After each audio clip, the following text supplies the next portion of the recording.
Hello दोस्तों, नमस्ते प्रणाम। मैं संगीता कश्यप अपने यूट्यूब चैनल में सभी दर्शकों का स्वागत करती हूँ। मैं एक सोहर गीत लेके आई हूँ दोस्तों। अगर गीत अच्छा लगे तो कमेंट करके जरूर बताना, लाइक करना, शेयर करना, मेरे चैनल को सब्सक्राइब करना और कमेंट करके जरूर बताना दोस्तों गीत आप लोगों को कैसा लगा। ऊंची ऊंची बाखारी सासुर जी के ताबो ना बा, यारी बाहाई ताबो ना बा, यारी बाहाई हो।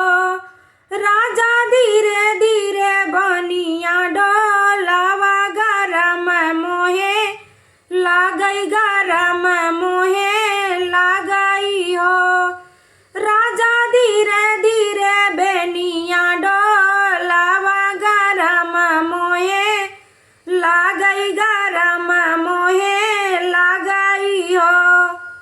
अंगना में सोमय मोरी मैया वो सारामा बा, हिनिया वो सारामा बा, हिनिया ही हो।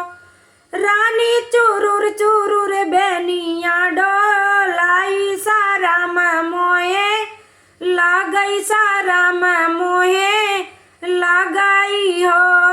रानी चुरुर चुरुर बेनिया डोलाई, साराम मोहे लागई, साराम मोहे लागई हो।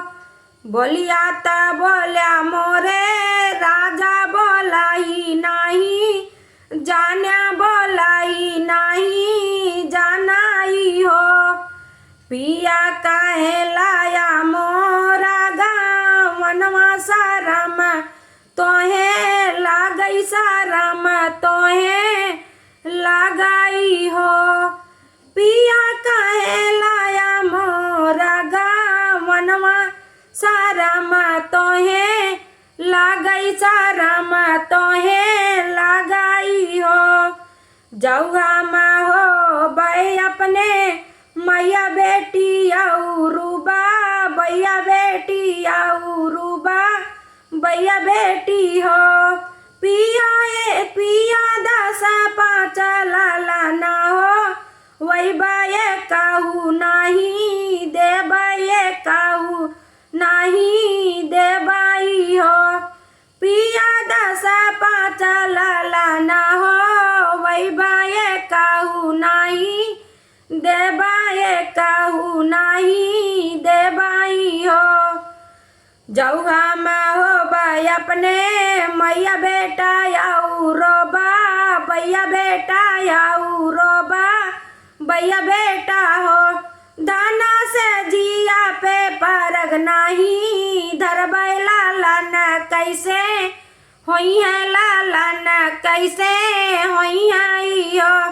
दाना से जिया पे परग नहीं, धरबै लालन कैसे होई है, लालन कैसे होई है हो। ऊंची ऊंची बाखारी सासुर जी के ताबो ना बा, यारी बाहाई ताबो ना बा, यारी बाहाई हो।